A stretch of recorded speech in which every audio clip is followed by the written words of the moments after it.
Hello and welcome to The Buck Stops Here. I'm Ankita Mukherjee. Hugs, handshakes and greetings in Hebrew and Hindi as Prime Ministers Modi and Netanyahu said Shalom Namaste in a visit that's being described as being of unprecedented importance. In a big departure from the past, Prime Minister Modi is not going to do a balancing act by also visiting Palestine.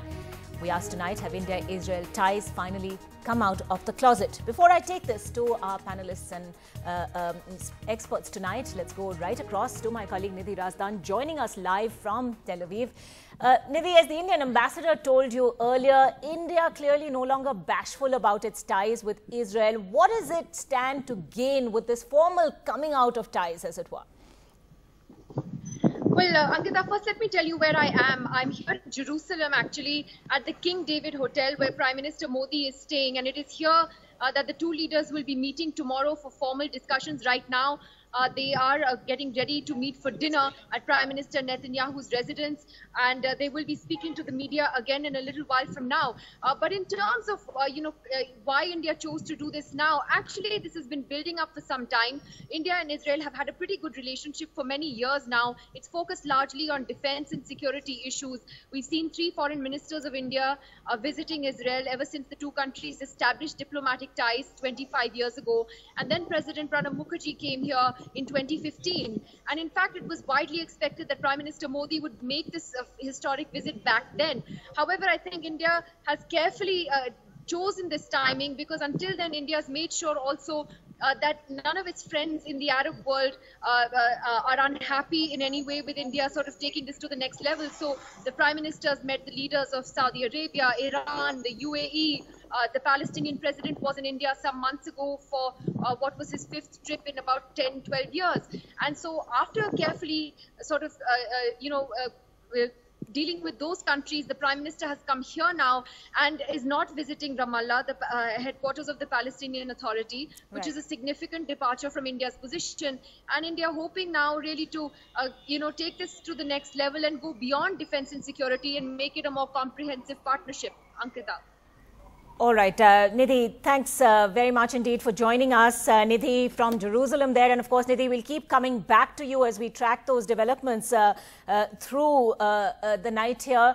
But joining us at this point on the program, Praveen Swami, Strategic Affairs Editor of the Indian Express, and Dr. YLS Hassan Awad, West Asia Analyst and Commentator, also South Asia Bureau Chief of Sana TV with us. We hope to be joined by Vivek Karchu as well. Praveen, let me ask you first, India's ambassador to Israel, when he was speaking to NDTV earlier today, described this visit rather tellingly as a formal coming out of the India-Israel relationship. He said in the past it had been somewhat bashful, and this was clearly not the case now.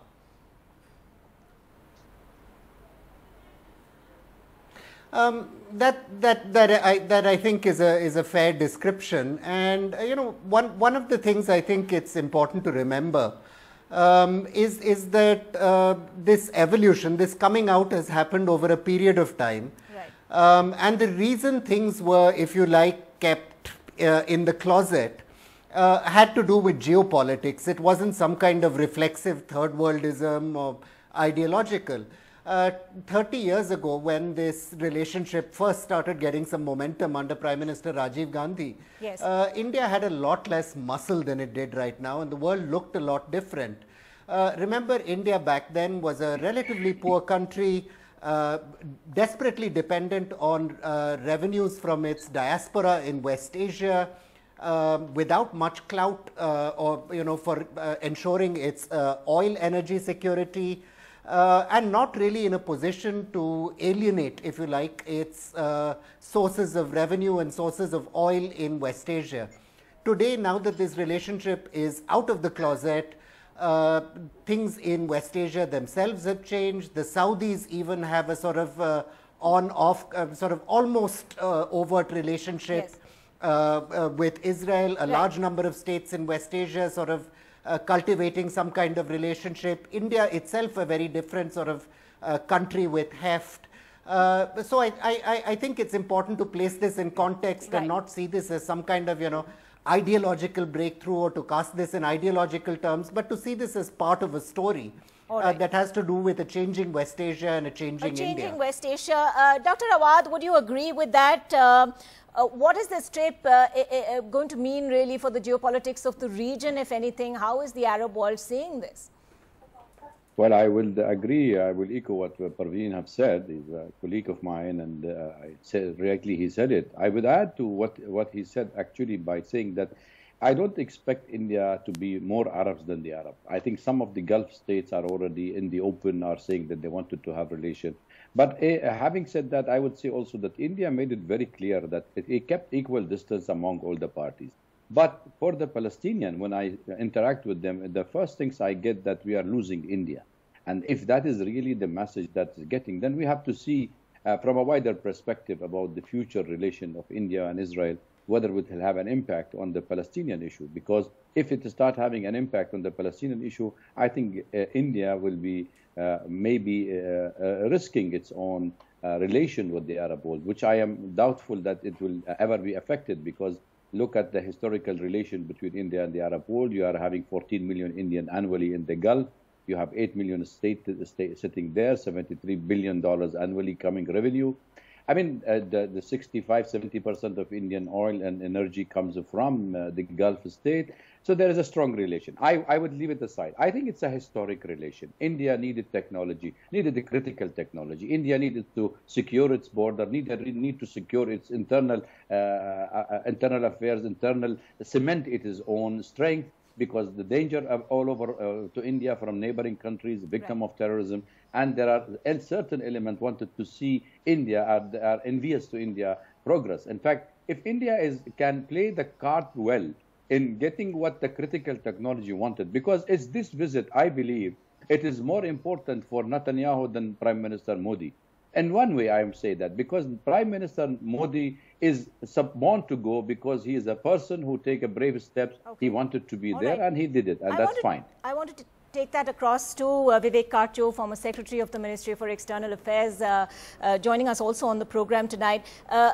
Ambassador Karcho, the point being made by Dr. Awad here is that perhaps this visit is even more important for Prime Minister Netanyahu, and we've seen a reflection of that in the way in which he welcomed Prime Minister Modi today, speaking those words in Hindi, rolling out the red carpet, as it were. Are we looking at a point where India is not just Israel's biggest defense buyer anymore, but we're looking at a far wider relationship now? No, for the Israelis, India is a very important country, not only for the defense buyer relationship, as you put it, but also because of the full spectrum cooperation that is taking place in technology transfers, in agriculture, in various other sectors relating to innovation. So yes, it is a significant, but for Israel, but even more importantly, it's the symbolism of it. India has been a diplomatic prize for Israel for the last 70 years, ever since Israel came into existence. And it is not surprising that Prime Minister Netanyahu is welcoming Prime Minister Modi so openly. Equally, for India's West Asia policy, this is a significant moment. Speaking of India's West Asia policy, Praveen Swami, one word that seems to keep cropping up today is dehyphenate.